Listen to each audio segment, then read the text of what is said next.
Hai, gua Ni. Bermula kedua polisi yang sedang mengecek rumah yang terbengkalai. Berawal dari laporan warga yang terdengar suara-suara aneh dari rumah ini. Lalu kedua polisi ini menemukan wanita. Tiba-tiba ada yang menyerang salah satu polisi ini dan menyerang polisi satunya lagi yang mengakibatkan kehilangan tangannya. Setelah polisi itu menembak psikopat, ia segera meminta bala bantuan. Rupanya psikopat mengambil kedua bola mata wanita ini. Saat tim penyidik tiba, para warga digegerkan dengan jasad yang sudah membusuk. Rupanya psikopat ini sudah memakan banyak korban, dan polisi yang kehilangan satu tangannya segera dilarikan ke rumah sakit. Setelah 4 tahun berlalu, polisi yang sebelumnya kehilangan tangannya sekarang sudah disambung dengan tangan buatan dan kembali berdinas. Polisi mendapatkan tugas untuk membawa remaja-remaja yang kriminal untuk mendapatkan hukuman pelayanan masyarakat. Bukan hanya pria, wanita-wanita ini pun juga dan sudah standby di dalam bis narapidana untuk berangkat. Akhirnya mereka sampai di hotel yang bekas kebakaran, dan di situ ada ibu-ibu berambut pendek yang dipercaya pemilik hotel untuk merenovasi hotel ini bisa dipakai kembali. Setelah kebakaran yang sudah terjadi, ia pun meminta tolong kepolisian untuk menugaskan remaja-remaja yang kriminal yang tadi guna bersih-bersih di tempat ini. Jangan sampai memasuki lantai 8 dan 9 yang gosong karena sangat berbahaya. Setelah menjelaskan semuanya, itu memerintahkan para remaja memulai hukumannya. Dan salah satu remaja ini sedang membersihkan toilet dan tanpa diduga ada seseorang yang sedang mengawasinya.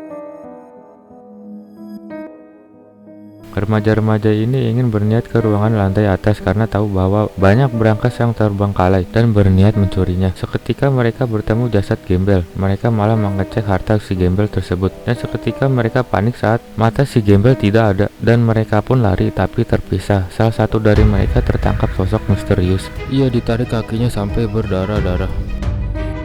Dan polwan ini akan mengecek para remaja yang tadi melalui lift, tetapi lift ini mengarah otomatis ke lantai 8. Sayang sekali, polwan ini langsung dihabisi, dan ternyata kopet ini gemar mengoleksi mata-mata dari korbannya.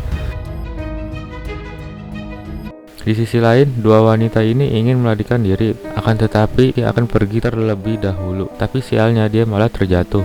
Lalu psikopat muncul dan segera menangkap wanita ini. Ibu-ibu rambut pendek sang pemilik hotel dan polisi segera mengeceknya. Akan tetapi wanita ini sudah dibawa ke lantai atas. Sementara itu remaja pencuri tadi kebingungan saat mencari jalan keluar dari lantai ini. Rupanya itu adalah polisi yang muncul tadi, dan polisi itu menanyakan apa yang sedang terjadi. Dan remaja pencuri itu bilang bahwa temannya yang bersamanya dibawa oleh manusia berbadan besar. Ada lubang di kepalanya. Polisi itu teringat 4 tahun yang lalu saat menembak psikopat pas di kepalanya, dan ingat betul bahwa ia sudah membunuhnya. Polisi itu pun masih dendam pada kopet itu yang ternyata masih hidup. Segera ia mencarinya. Polisi itu pun belum sempat dendam terbalas karena ia sudah mokat duluan, dan wanita ini mengambil pistol dari polisi itu untuk berjaga-jaga. Di sisi lain, remaja yang belum mengetahui sama sekali apa yang terjadi malah mengadakan pesta dadakan. Dengan singkat, psikopat ini menghabisi remaja yang asik berpesta. Lebih naasnya lagi, yang tadinya ngudut diganti dengan ponsel sampai masuk ke dalam tenggorokan. Wanita yang sempat melarikan diri tadi tapi tertangkap psikopat panik saat terbangun dengan jasad-jasad di sekelilingnya. Tak sengaja temannya datang dan bertemu di tempat ini. Saat ingin menolong, tak tahu kunci berada di mana, tiba-tiba psikopat datang. Lalu psikopat mendengar suara pecahan-pecahan kaca. Lalu pria ini mengalihkan perhatian supaya temannya satu lagi bisa menolong. Saat mencari kunci, ternyata kunci di bawah psikopat. Lalu si pria tadi yang membuat gaduh mencoba melawan, naas langsung dihabisi psikopat. Yang mengejutkan adalah ketika ibu-ibu rambut pendek sang pemilik hotel datang, ternyata mengenali psikopat. Ialah ibu dari psikopat. Tujuan ibu ini adalah menghabisi orang-orang yang berdosa, dan ibu ini memerintah anaknya untuk menghabisi orang-orang yang berdosa di tempat ini. Saat psikopat tidak bisa karena ada tata salib, ia pun malah menghabisi ibunya. Saat menatapi kesedihan setelah membunuh ibunya, remaja-remaja yang masih hidup segera menghabisinya.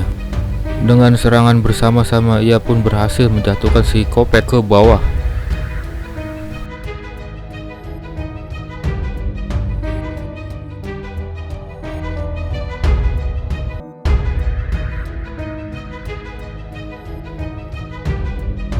Film pun selesai.